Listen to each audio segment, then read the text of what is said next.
ராஜாவுடைய அபிஷேகம் இருக்குது, ஆசாரியனுடைய அபிஷேகம். அப்ப ஆசாரிய அபிஷேகம், ஆசாரியன் என்னெல்லாம் செய்வான்னு சொல்லி கடந்த வாரங்கள்ல நாம் பார்த்தோமா இல்லையா? சொல்ல முடியுமா யாராவது? ஆசாரியன் என்னென்ன செய்வான்னு? எப்போதும் கற்றாலும் பலி செலுத்துவான். இந்த பலி செலுத்துறதுக்கு 3 அர்த்தம் சொன்னேன். ஆராதனை, அடுத்து சொல்லுங்க, அவரை நேசிப்பது. சரி, அவரை நேசிப்பது, அவருக்கு ஒப்பு கொடுப்பது. அடுத்து இன்னொன்னு சொன்னேன், மிருகங்களை பலி செலுத்த கொண்டு வரும். அதே போல ரட்சிக்கப்படாத மனிதர்களை, ஆண்டவரை அறியாத ஜனங்களை என்ன செய்வாம கொண்டு வருவான். 3 காரியத்தை நான் சொன்னேன் ஆசாரியருக்கு. இப்போ அடுத்து ராஜாக்களுக்கு ஒரு காரியம் சொன்னேன், ஞாபகம் இருக்கா? ராஜாவின் அபிஷேகத்துக்கு ஆளுகை அதிகாரம். ராஜா நீங்க அப்படின்னா உங்களுக்கு அதுதான் ஆதாமை நான் உதாரணம் சொன்னேன். ஆதாமுக்கு என்ன செய்தார் அவர்? நீங்கள் ஆண்டு கொள்ளுங்கள் என்று சொல்லி அவர்களை ஆசீர்வதித்தார். ஏவாளையும் ஆதாமையும் ஏவாளையும் ஆண்டு கொள்ளுங்கள் அப்படின்னு சொல்லி ஆசீர்வதித்தார். ஏதேன் தோட்டத்தை அவன் கையில ஒப்பு கொடுத்தார். ஏதேன் தோட்டத்தை பண்படுத்தவும் பாதுகாக்கவும் ஆதாம் கையில கர்த்தர் அந்த ஏதேன் தோட்டத்தையே ஒப்பு கொடுத்தார். அப்பதான் உலகம். முதல்ல அதான் உலகம், அடுத்துதான் வெளியே உலகம். முதல்ல கர்த்தர் ஒப்பு கொடுத்த உலகம் இது, அந்த ஏதேன் தோட்டம். அதே போல இன்றைக்கு தேவ பிள்ளைகள் கரத்துல தான் கர்த்தர் இந்த உலகத்தை ஒப்பு கொடுத்திருக்கிறாரு. ஆமென், அல்லேலூயா. உண்மையா இல்லையா? நீங்க விசுவாசிங்கன்னா உண்மைதான். உங்க பகுதியை கர்த்தர் உங்க கையில ஒப்பு கொடுத்திருக்காரு. உங்க பகுதி மேல உங்களுக்கு ஆளுகை அதிகாரம் இருக்கிறது. ஆமென் சொல்லுங்க, அல்லேலூயா. உங்க பகுதியில இதுவரை ஆண்டு கொண்டிருக்கலாம் எத்தனை விக்கிரகத்தின் ஆவிகள் ஆண்டு கொண்டிருக்கலாம். ஆனால் இயேசு கிறிஸ்துக்குள்ள எப்போ வந்தீங்களோ, அல்லது அவர் அதிகாரத்தை எப்போ உணர்ந்தீங்களோ, நிறைய பேர் ஆண்டவருக்குள்ள வந்துடுறாங்க. ஆனா அந்த அதிகாரத்தை உணர்றது இல்லை, உணர முடியல அவங்களால. இதெல்லாம் நடக்குமா? இதெல்லாம் சும்மா ஏதோ செய்திக்காக சொல்லுகிறார் அப்படி சொல்லி. எனக்கு அருமையானவர்களே, நீங்க ரட்சிக்கப்பட்டீர்கள் என்றால், இந்த அதிகாரத்தை விசுவாசித்தீர்கள் என்றால், உங்களுக்கு பிசாசின் மேல அதிகாரம் இருக்குது, அல்ல உலகத்தின் மேல அதிகாரம் இருக்கிறது, ஏன் சூழ்நிலைகள் மேல அதிகாரம் இருக்கிறது, வானமண்டலத்து பொல்லாத ஆவிகள் மேல அதிகாரத்தை கர்த்தர் கொடுத்து விட்டார். நான் ஏற்கனவே சொன்னேன் உங்களுக்கு 10ஆம் அதிகாரம் 1ஆம் வசனம், மத்தேயு 10ஆம் அதிகாரம் 1ஆம் வசனத்துல பார்க்கிறோம். நாம சீஷர்களை அவர் கூப்பிட்டு என்ன செய்தார்? அவர்களுக்கு அதிகாரத்தை கொடுத்தாராம். ஆமென். மத்தேயு கடைசி அதிகாரத்துல கூட நாம் பார்க்கிறோம், ஆண்டவர் சொன்னார், நீங்க உலகமெங்க புறப்பட்டு போய் சகல ஜாதிகளை செய்யுங்க, சீஷராக்கி பிதா குமாரன் பரிசுத்தாவின் நாமத்தினாலே நான் உங்கள் கட்டளையிட்ட யாவையும் அவர்கள் செய்யும்படி சொல்லுங்கள் அப்படின்னு சொல்றாரு.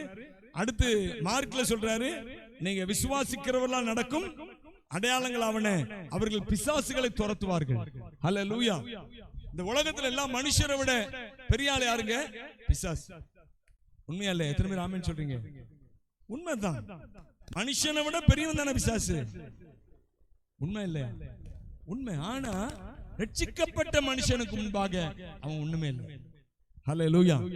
இன்னைக்கு பிசாசு தானே படாதபடுத்திட்டு இருக்கிறான் மனிதர்களை. அங்கங்க பார்த்தோம்னா பிசாசு பிடித்த அந்த காரியத்தை சொல்லலனா, இன்னைக்கு நடக்கிற இச்சைகள், கேடுகள், இது எல்லாமே பிசாசுனுடைய தந்திரங்கள். மனுஷனை தேவனுடைய சத்தியத்தை விட்டு விலக்கி வைக்கும்படியாக பிசாசினுடைய தந்திரங்களையே சபைக்குள்ளேயும் இப்போது கிரியை செய்து கொண்டிருக்கு, சபைகளுக்குள்ளேயும். ஹல்லேலூயா.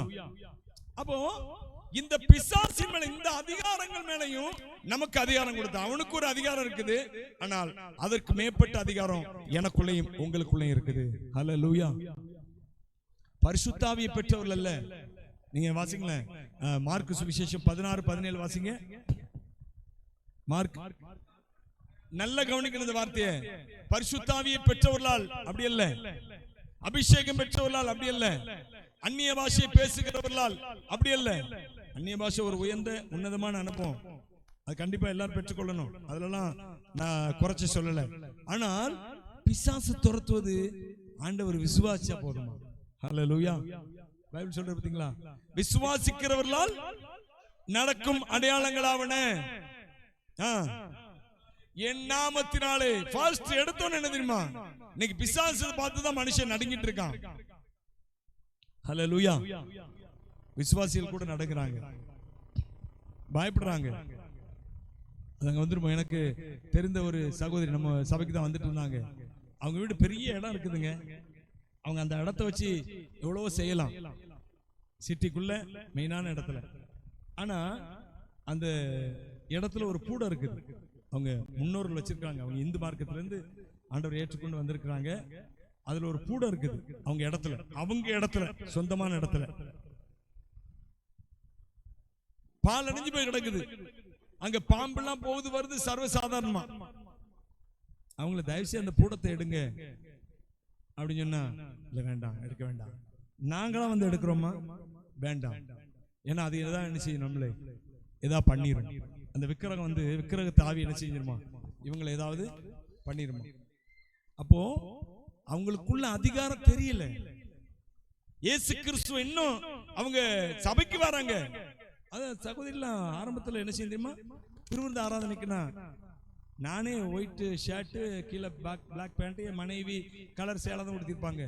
அந்த அம்மா எப்படி வரும்னா ஒயிட் அண்ட் ஒயிட்ல வரும். இது திருவிருந்த ஆராதனை ஒயிட் அண்ட் ஒயிட்ல வருவாங்க. ஏன்னா அவ்வளவு பக்தி இதுலையா.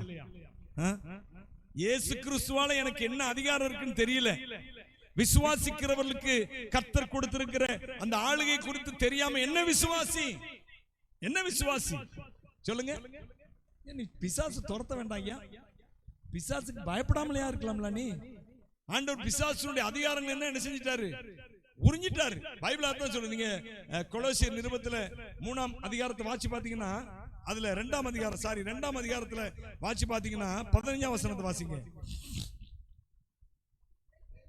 துரைத்தனங்களையும் அதிகாரங்களையும் உரிந்து கொண்டு வெளியரங்கமான கோலமாக்கி அவைகளின் மேல் சிலுவையிலே துரைத்தனங்கள் அதிகாரங்கள் நான் ஏற்கனவே உங்களுக்கு சொல்லியிருக்கேன். என்னன்னு சொல்லியிருக்கிறேன்?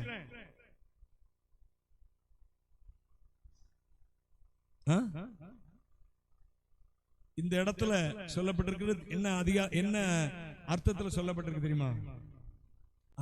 சாத்தானுடைய கூட்டங்கள், அது துரைத்தனங்கள் அதிகாரங்கள் அப்படின்னா சாத்தான் கிரியேச்சர் மேல் மட்டத்துல அதிகாரிகள் வர்க்கத்துல அதிகாரிகள் மட்டத்துல கிரியை செய்கிற ஆவிகள், அதுதான் அதிகாரத்தின் ஆவிகள். துரைத்தனங்கள்னா மேல ஆளுகையில இருக்கிறாங்க பாருங்க, அவங்கள ஆளுகை செய்கிற ஆவிகள். அதைத்தான் சொல்றாரு பைபிள்ல. பவுல் சொல்றாரு, துரைத்தனங்களையும் அதிகாரங்களையும் என்ன செஞ்சாராம், அவன்கிட்ட இருக்கிற எல்லா அதிகாரத்தையும் அவர் உறிஞ்சிட்டாருங்க, பிசாசு அதிகாரத்தெல்லாம். ஆனா இன்னும் நாம என்ன செய்யிட்டு இருக்கிறோம், பயந்துட்டு இருக்கிறோம். ஹல்லேலூயா. ஊழியக்காரனே பயந்துட்டு இருக்கிறார். ஒரு சில ஊழியக்காரர், ஒரு நாள் ஒரு ஊழியக்காரரை கூப்பிட்டேன்னா, ஐயா எங்க பேசிட்டு இருக்கிறோம், நான் பேசிட்டு இருக்கும்போது திடீர்னு கூப்பிடுறாங்க. சபை முந்தி வச்சிருந்தோம் அந்த மாடியில கூலக்கடை சார்ல, இந்த மாதிரி ஒருத்தங்க பிசாசு பிடிச்சவங்க ஜெபம் பண்றதுக்காக வந்திருக்காங்க அப்படின்னு சொல்லி. அப்போ அவர் ஊழியக்காரர் நானும் பேசிட்டு இருக்கிறோம். அவர்கிட்ட, ஐயா வாங்க கொஞ்சம் ஜெபம் பண்ணிட்டு வந்துடும். பாஸ்டர் இன்னைக்கு நான் அதுக்காக ஜெபம் பண்ணிட்டு வரல அப்படின்னாரு. என்னது இன்னைக்கு அதுக்காக? கர்த்தர் நீ ஜெபம் பண்றியே ஜெபம் பண்ணலையே, ஜெபம் பண்ணணும் கண்டிப்பா. ஆண்டவர் சமூகம் என்பது நமக்கு ரொம்ப ரொம்ப அவசியம். நீ ஜெபம் பண்றியே ஜெபம் பண்ணலையோ, அந்த அதிகாரத்தை உனக்குள்ள வச்சிட்டாரு. அல்லேலூயா. பிசாசு மேல அதிகாரத்தை என்ன செஞ்சிட்டாரு, உங்க மேல வச்சிட்டாரு. அதை விசுவாசிச்சு நீ அந்த அதிகாரத்தை கையில எடுக்கணும். நீ அதிகாரத்தை கையில எடுக்காட்டா பிசாசு உன் மேல அதிகாரம் பண்ணிக்கிட்டே இருப்பான். ஹல்லேலூயா. இன்னைக்குதான் நிறைய இந்த நாட்கள்ல விசுவாசிகள் நிறைய பேர் குடும்பங்கள்ல அதான் நடந்துட்டு இருக்குது. பிசாசு ஆளுகை செஞ்சிட்டு இருக்கிறாங்க. இவன் அதிகாரத்தை எடுக்கணும் கையில, இவன் எடுக்கல, அவன் ஆளுகை செஞ்சிட்டு இருக்கான். ஹல்லேலூயா.